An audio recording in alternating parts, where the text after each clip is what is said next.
பிரியா பிரியா பிரியா,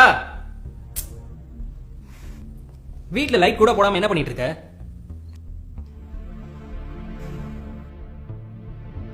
உன்கிட்ட தான் கேட்டுட்டு இருக்கேன். கத்தாதா சூர்யா, ரொம்ப டயர்டா இருந்துச்சு, அதான் படுத்துட்டேன். சாப்பாடு என்ன ரெடி பண்ணிருக்க? எதுவும் சமைக்கல. கேட்கல. சமைக்கல. சமைக்கலையா? ஏன்? சமைக்கலனா விட. அதான் ஏன்னு கேக்குறேன். ஏன்னா எனக்கு பீரியட்ஸ். என்னால முடியல, ரொம்ப டயர்டா இருந்துச்சு, அதான் தூங்கிட்டேன். அதை முன்னாடியே சொல்லி தொலைய வேண்டியதானே? நானாச்சும் வரும்போது வாங்கிட்டு வந்திருப்பேன்ல. இப்ப ஏன் கத்திக்கிட்டே இருக்க? பசிக்குது பிரியா. டைம் ஆல்ரெடி 11:30 ஆகிருச்சு. இந்த டைமுக்கு ஃபுட்டும் இருக்காது. இப்போ நான் எங்க போய் வாங்குவேன்? இன்னைக்கு எனக்கு பீரியட்ஸ்னு சொல்றேன், உனக்கு பரவாயில்லையா? பெயின் இப்படி இருக்கு, இப்படி எதுவுமே நீ கேட்க மாட்டல. எனக்கு பசிக்குது, சமைச்சு தர முடியுமா முடியாதா? என்னால நிக்க கூட முடியல சூர்யா.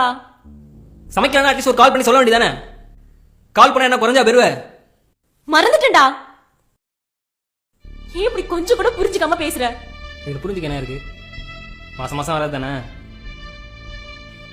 ஓ, உனக்கு ஈஸியா இருக்குல்ல?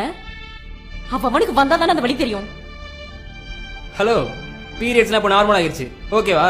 பீரியட்ஸ்ல இருக்க எவ்வளவு பண்ணுங்க அசால்ட்டா எல்லா வேலையும் செய்யறாங்க. சும்மா ஓவர் ரியாக்ட் பண்ணிட்டு இருக்காத, புரியுதா? நான் ஒத்துக்கிறேன், செய்யறாங்க தான். ஆனா அதெல்லாம் அவங்க ஈஸியா செய்யறாங்கன்னு நினைக்காத.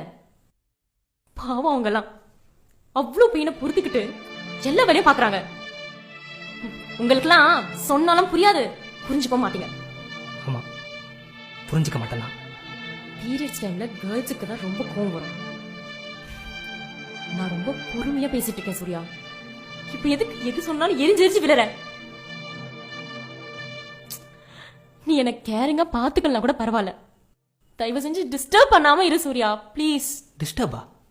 அப்படியே நான் டிஸ்டர்ப் பண்ணிட்டேன்? சாப்பாடு கேட்டது ஒரு குத்தமா? நான் இவ்ளோ சொல்றேன், உனக்கு கொஞ்சம் கூட புரியல. உனக்கு என்ன இப்ப சாப்பாடு தானே வேணும்? சமைச்சு தரேன், எல்லாம் என் தலையெழுத்து.